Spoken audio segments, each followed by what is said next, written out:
Israel wants to become less reliant on U.S. military support. With its arms export at a record $19 billion, some say it can. But could it replace the strategic power that comes with its U.S. alliance? Or would greater independence make it more isolated? This is Inside Story.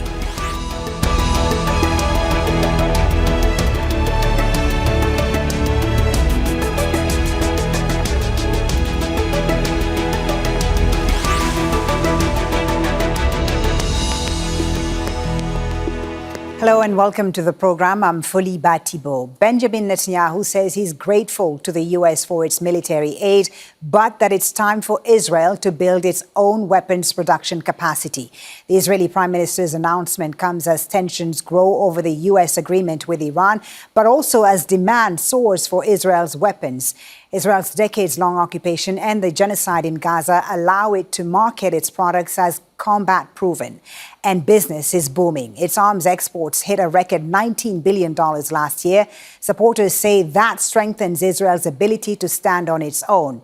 Yet, independence comes at a price. Can Israel afford to lose its greatest ally? We'll talk to our guests in just a moment. First, this report from Boateng.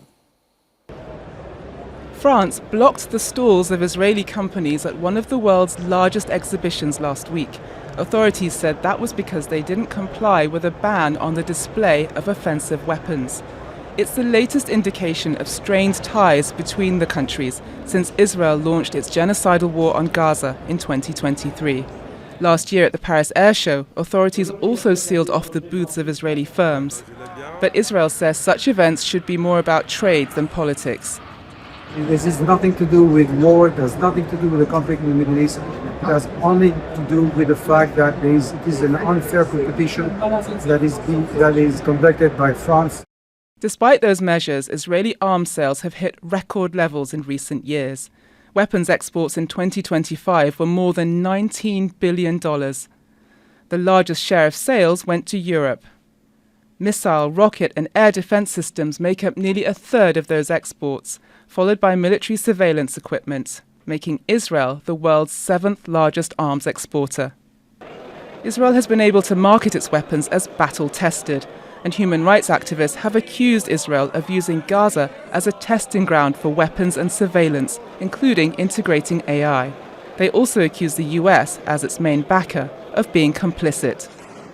Israel has long relied on US support for its military capabilities. Washington sends close to $4 billion each year in aid to Israel. Nearly all of it is military support. The Stockholm International Peace Research Institute says the US supplies 68% of Israeli arms.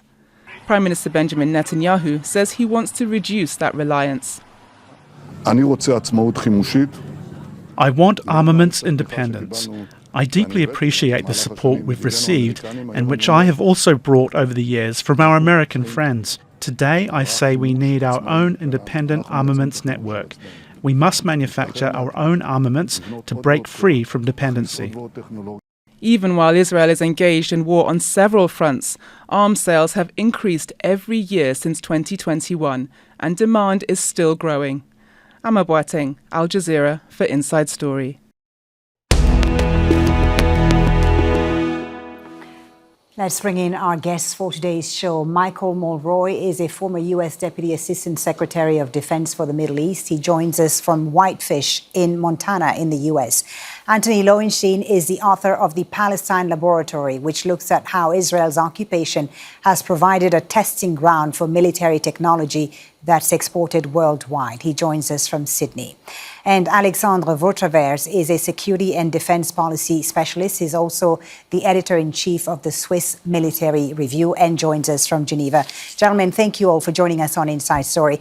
Alexandre Vautravers, let me start with you in Geneva there. Israel has built, of course, one of the most sophisticated defense industries in the world, but its military power has been deeply intertwined, of course, with U.S. funding and U.S. weapons for decades now. So is genuine military self-sufficiency realistic?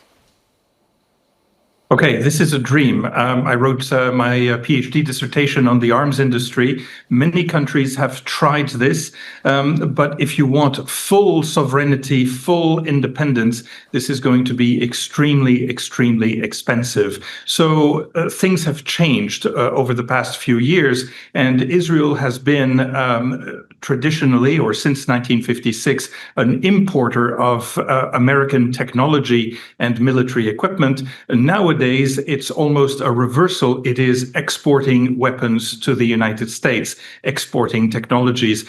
In both cases, we run into a bit of a bind. To answer your question, Israel was straitjacketed because it was dependent on US arms until now. And nowadays, it is also dependent because it is producing independent, sovereign, autonomous weapons that it is selling principally to the United States of America, which therefore also has a straitjacket, which also has power and influence over Israel's political decisions. Let me ask you a little bit more about that, Alexandre. What does self-sufficiency, military self-sufficiency, even mean in practice for a state like Israel?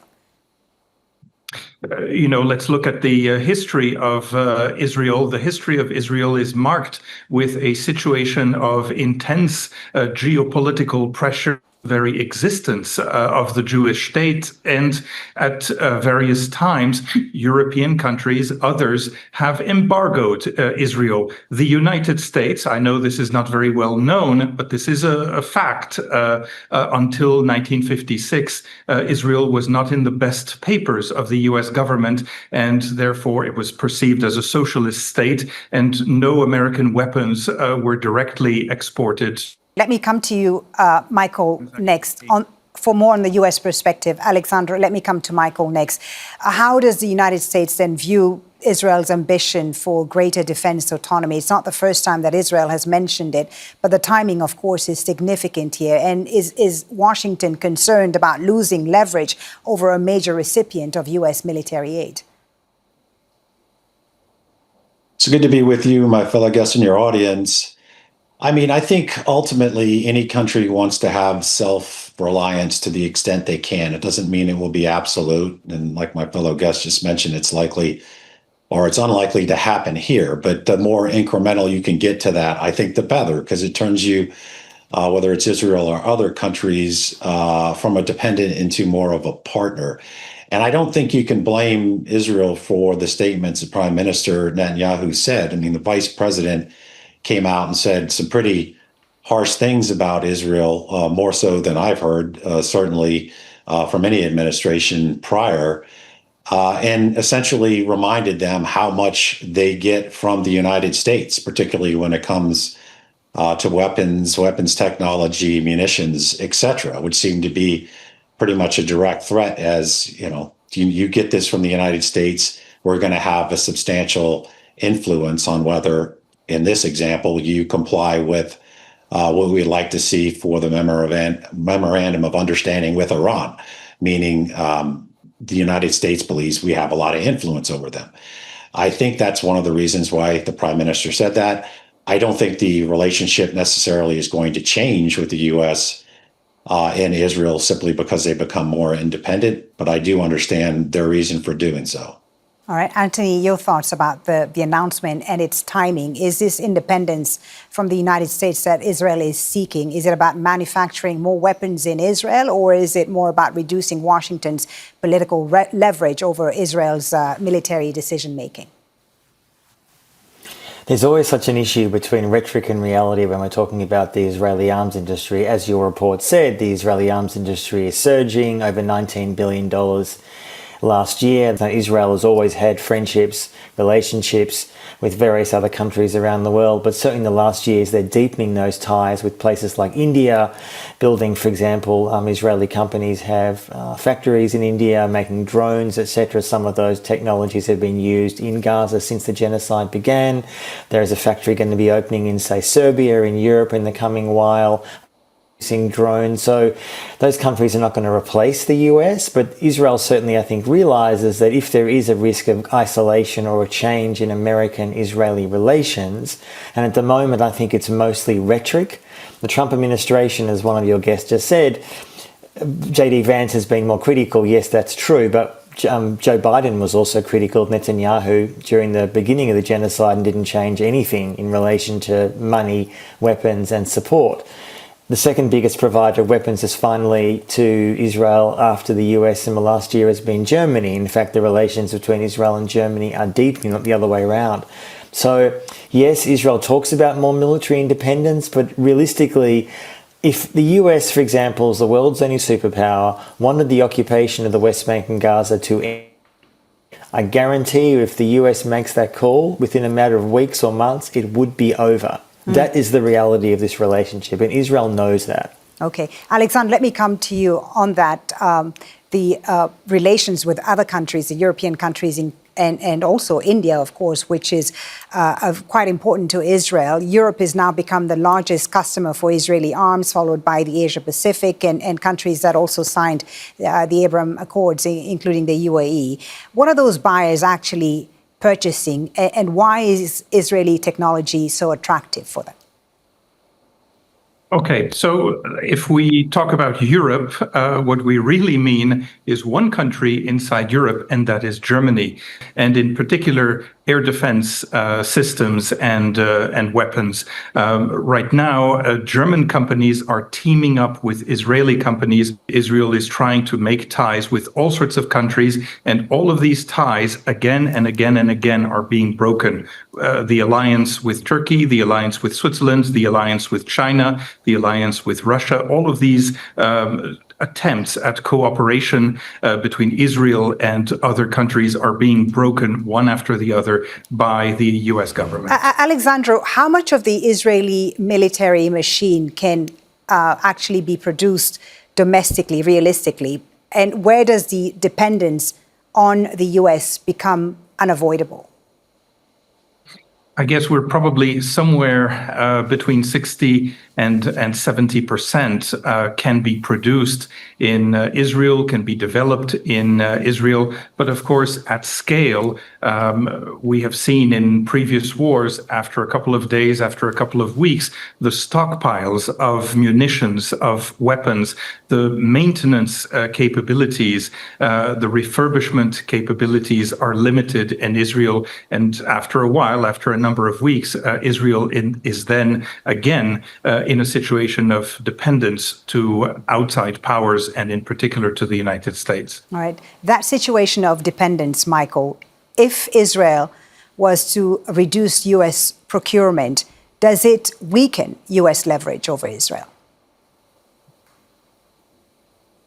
Well, perhaps, but I think there's ties that bind, that's political, that's strategic, that yes, they're operational, militarily significant. I mean, if you look at the National Defense Strategy, the recent one, it calls Israel the model ally, and it actually downplays our historic allies in NATO, which is, of course, very unusual for a national security strategy or defense strategy to do. It's really a departure from every administration prior to it.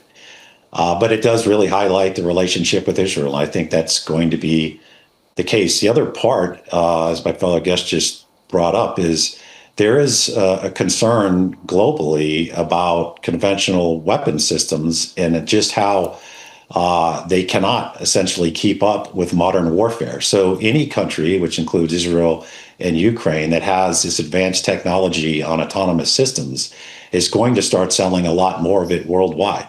I mean, we can't necessarily keep up with using interceptor missiles that are well over $1 million to strike things that are under $100,000. The math just doesn't math.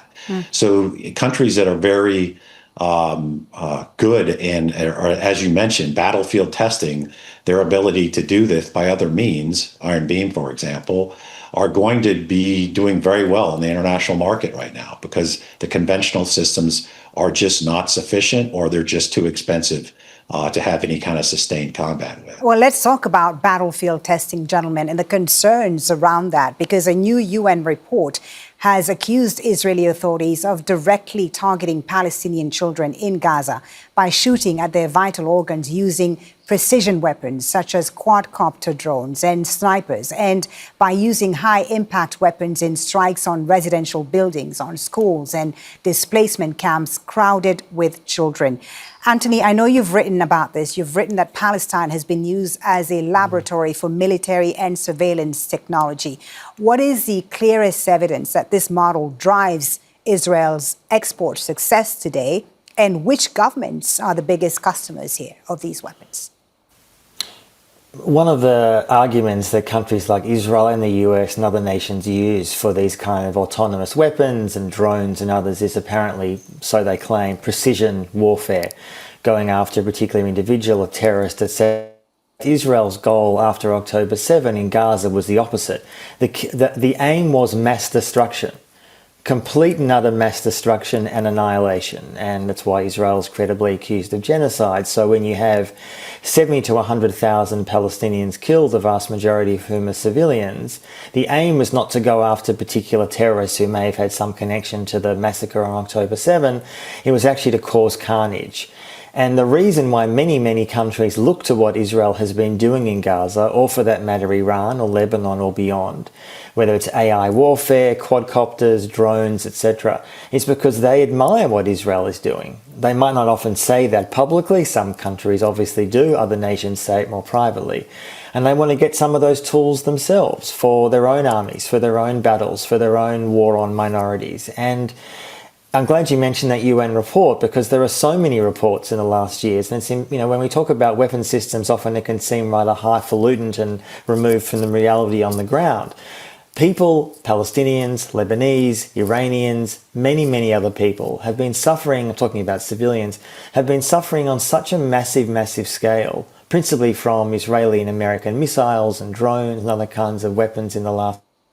The carnage is so great and so massive that we just can't forget about that reality of this is a war on civilians, a deliberate war on civilians caused by, yes, very sophisticated weapons, but ultimately, as I said, I worry that we, not particularly this panel, but often when these conversations happen, that we talk so much about AI warfare and the supposed precision, but actually the opposite has occurred, often, not always, but often in Gaza. As I said, Gaza doesn't exist. Gaza has been levelled, and that has been a deliberate ploy by the Israelis using some of these weapons, and many countries admire that, shamefully. Michael, how do you respond to that? How does Washington view the fact that some of these Israeli weapons and exports are marketed as battle-tested from conflicts in Gaza where children have been killed deliberately, according to the latest UN report? Well, of course, I don't speak for Washington, but I mean, and I don't know if all those accusations are true, but if they are, and they certainly should be investigated to the point of being able to make a significant determination, whether it's, modern technology or old technology, it's unacceptable. Deliberately targeting civilians is against the law of armed conflict. And obviously, any direct attacks on a child would indicate that they're not a combatant, being a child.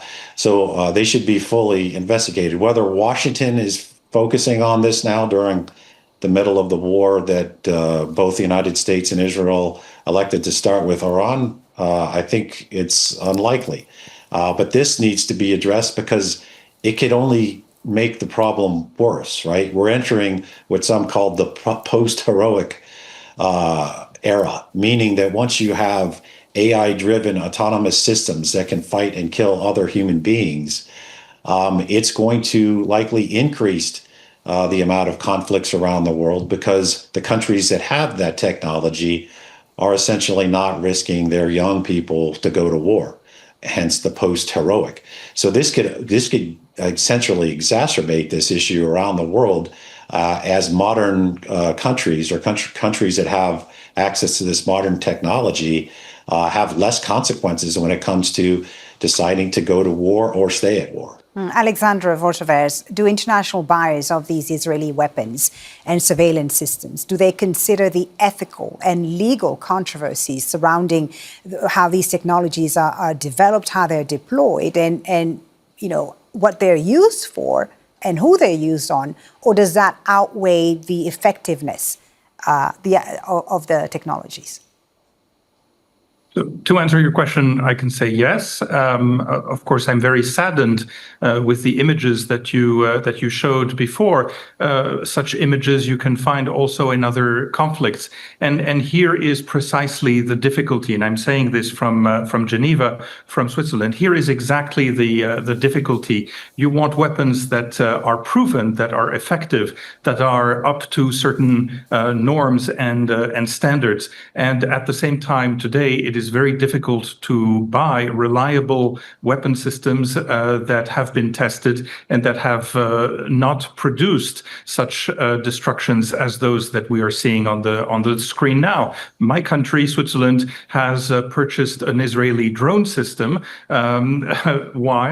It purchased this system about 7 or 8 years ago because at the time the United States was using this type of drone system for something which was considered problematic under the Geneva Conventions in Afghanistan and other countries. So we went for an Israeli technology, saying that perhaps the American technology was not reputable enough at the time. Well, here we are exactly at the end of this discussion and conundrum. It's very difficult to enforce this ethical belief and judgment. Anthony, your thoughts. How do you enforce this ethical belief, as Alexandre said? How should buyers be judged when they purchase systems that are marked as tested in Gaza or the occupied territories? I mean, sadly, ethics has rarely, if ever, entered the equation when it comes to the arms industry. I mean, many estimates say that the arms industry is one of the most, if not the most corrupt industry in the world. In 2025, the figures for the global arms industry was well over $2 trillion, obviously not just Israel, Palestine, Ukraine, and various other conflicts. And the amount of corruption and bribery that comes with that, sadly, has been huge. And again, it's not a new phenomenon, it's just getting worse because the amount of money that's being spent is bigger. I mean, ultimately, I think we're entering probably an age of less accountability, not more. I mean, we have a situation now in the last few years where the International Criminal Court, the highest international body for legal jurisdiction, has an arrest warrant for in fact more than two, Israeli officials from Netanyahu down. And the vast majority of countries in the world, particularly in Europe, where Netanyahu himself has flown around on many, many times, is not being enforced. He's not being arrested. He's not being put before a trial in The Hague. And I think it's conceivable in years to come, although that requires enforcement, that weapons companies themselves who have caused carnage could also be put before international courts. And I'd also add to that various big tech companies. One of the things I've examined in the last years is the role of Amazon and Google and Palantir and others, massive US tech companies that have been directly complicit in Israel's war crimes in Gaza, Iran, the West Bank and beyond. And they themselves have been using Palestine and beyond as a testing ground to test their cloud services, etc. So without accountability, without enforcement, it's not going to be led by the US. I mean, the US has always been allergic to that kind of international body, not just the Trump administration. They've been particularly rabid against it, but it's not like the Biden administration or Obama particularly was keen on the ICC. In fact, none of them are. So it's not going to come from Washington, in my view. It has to come from other states. And that's where Europe has the opportunity. And they have fundamentally failed to lead on this question. Utterly failed to lead. Some European countries are more overt, to be sure, but the majority, led by Brussels, are not. Right. And I think that shows at the moment a complete moral collapse of the international order. Here we are. It's a really dark place. Okay, Michael, I'll let you respond to what Anthony was saying there, and also ask you, come back to our initial question, the core question for this discussion, whether Israel, which has also not just relied on, the U.S. simply as a supplier, but has also gotten diplomatic protection from the U.S., can it replace the broader strategic value of that relationship? So I don't think simply trying to become more self-reliant from the United States is necessarily going to end the support, the diplomatic support, as you mentioned, from the United States to Israel. I don't think it's necessarily an either or. And I don't think Israel views it that way or the United States. So being more self-reliant is obviously in Israel's interest, but I don't think it's going to fundamentally change that. The other aspect, and of course there is, I would agree with my fellow guest on the ethical status of the arms industry. But the other factor that's at play here is the war in Ukraine. So countries are trying to acquire technology that significantly bolsters their own national security for real reasons, right? We have a war in Europe that Russia has been raging for years. And so it's not just Israel, but it's also the technology coming out of Ukraine. And countries are trying to purchase this, albeit some of it tested potentially in very unethical ways. They want the stuff that works, right? So that's the it's not an excuse, but it's certainly part of the reality for these countries.